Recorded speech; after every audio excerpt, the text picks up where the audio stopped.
Friend, आप सबका स्वागत है हमारे YouTube चैनल पे। पिछले एपिसोड में हम लोगों ने देखा था कि यांचे उस टेस्ट में फर्स्ट और सेकंड राउंड कंप्लीट कर देता है। उसके बाद वह अपने माइंड के अंदर चला जाता है। तभी उसके सामने एक लड़की आ जाती है। अब आगे स्टोरी चालू होती है और हमें दिखाया जाता है कि उस लड़की को देख के यांचे कहता है लिंगर। यांचे को देख के वो लड़की बहुत ही खुश हो जाती है और वह कहती है ब्रदर यांचे तुम उठ गए। यांचे उठने की कोशिश कर रहा था। तभी लिंगर कहती है ब्रदर तुम उठने की कोशिश मत करो, अभी तुम इंजर हो। मेरे ख्याल से तुम यहाँ पे अनकंफर्टेबल फील कर रहे होंगे, शायद इसीलिए तुम उठ रहे हो। लिंगर की यह बातें सुन के यांचे के आंखों से पानी आ जाता है और वह लिंगर कहते हुए अपना हाथ उसकी तरफ बढ़ाने लगता है। तभी उसे कुछ याद आ जाता है किस तरह से लिंगर के ऊपर अटैक हुआ था और वह पूरी तरह से घायल हो चुकी थी। यांचे कहता है मैं शायद कोई ख्वाब देख रहा हूँ। उसकी बातें सुन के लिंगर कहती है ब्रदर यांचे क्या हुआ, तुम इस तरह से अजीब हरकतें क्यों कर रहे हो, तुम्हारे साथ कुछ गलत हुआ है क्या। तभी यांचे लिंगर को अपने बाहों में भर लेता है। लिंगर अपने इविल इंटेंशन के साथ यांचे को गले मिलती है और कहती है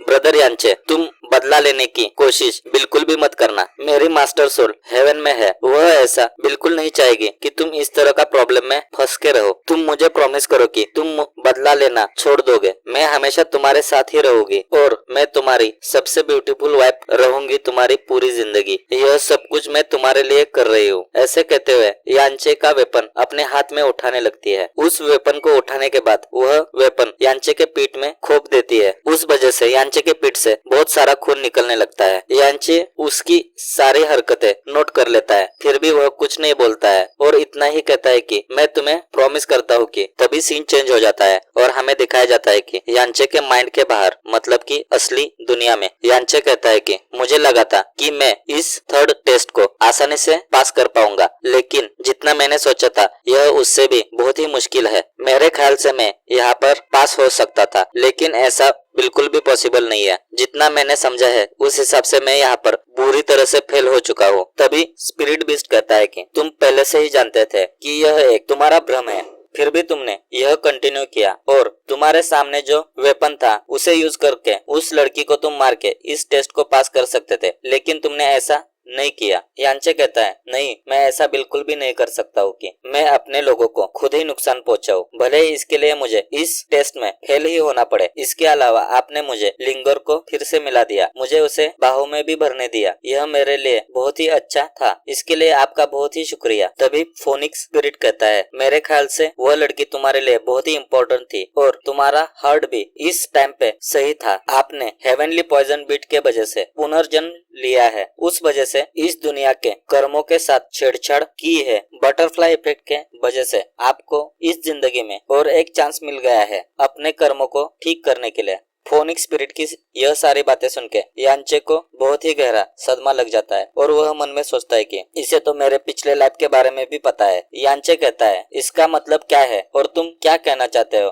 मुझे सीधे सीधे बताओ। और मन में सोचता है कि इसके पास तो हर तरह का नॉलेज है, poison, medicine, refining, space and defence. इसके अलावा इसके पास रिकार्नेशन की भी एबिलिटी है। तभी फोनिक्स स्पिरिट कहता है तुम एक दिन उस सारी बातों को जान पाओगे जो कि मैं बता रहा था। अभी यह ठीक टाइम नहीं है यह सारी तुम्हें बातें बताने के लिए। अभी तुम इस टेस्ट में पूरी तरह से पास हो चुके हो और तुम अभी ऐसे 8वां इंसान होगा जो कि इस टेस्ट को पास कर चुका है और अपने प्यारे लोगों को मारने से भी बच पाया। अपने आप पे पूरी तरह से भरोसा भी रखा। तुम बिल्कुल लायक हो मेरी हेरिटेज पाने के लिए। कांग्रेचुलेशन। जब तुम्हारा टेस्ट चालू हुआ था तब मैंने तुमसे कहा था कि इस दुनिया में पावर ही सब कुछ है, लेकिन यह पूरी तरह से गलत था। तुम्हें जानबूझ के गलत डायरेक्शन में भेजने की यह कोशिश थी, लेकिन तुमने यह सब कुछ समझ के सही डिसीजन लिया और तुम इस टेस्ट में पास हो गए। इसके अलावा फोनिक्स एक बहुत ही दयालु बीस्ट है जो कि अपने प्रियजनों को बचाने के लिए और अहिंसा के खिलाफ है। तुमसे पहले जो भी आए थे वह लोग अपने प्रियजनों को खो दिए, लेकिन तुमने ऐसा नहीं किया। अपने प्रियजनों को गले मिलने के लिए अपने आप को ही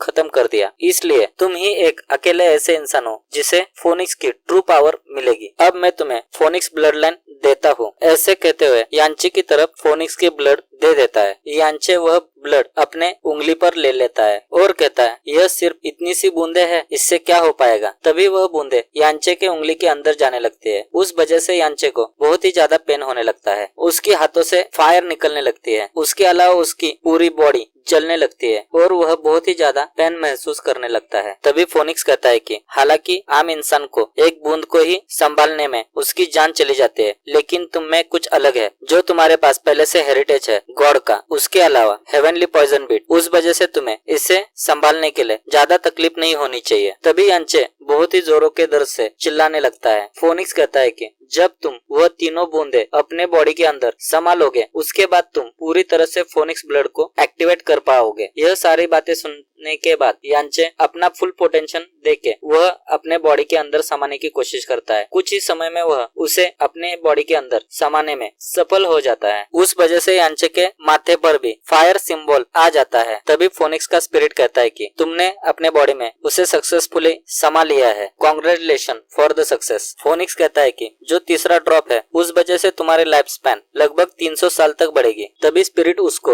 एक बॉटल जैसी चीज देता है और कहता है मैं तुम्हें यह गिफ्ट देना चाहता हूँ। उस ट्रेजर में क्या था? इसी सस्पेंस के साथ हमारा यह एपिसोड यहाँ पे खत्म हो जाता है। अगर आपको हमारा एक्सप्लेनेशन अच्छा लगे तो चैनल को लाइक करें, सब्सक्राइब करें। Thank you for watching this video.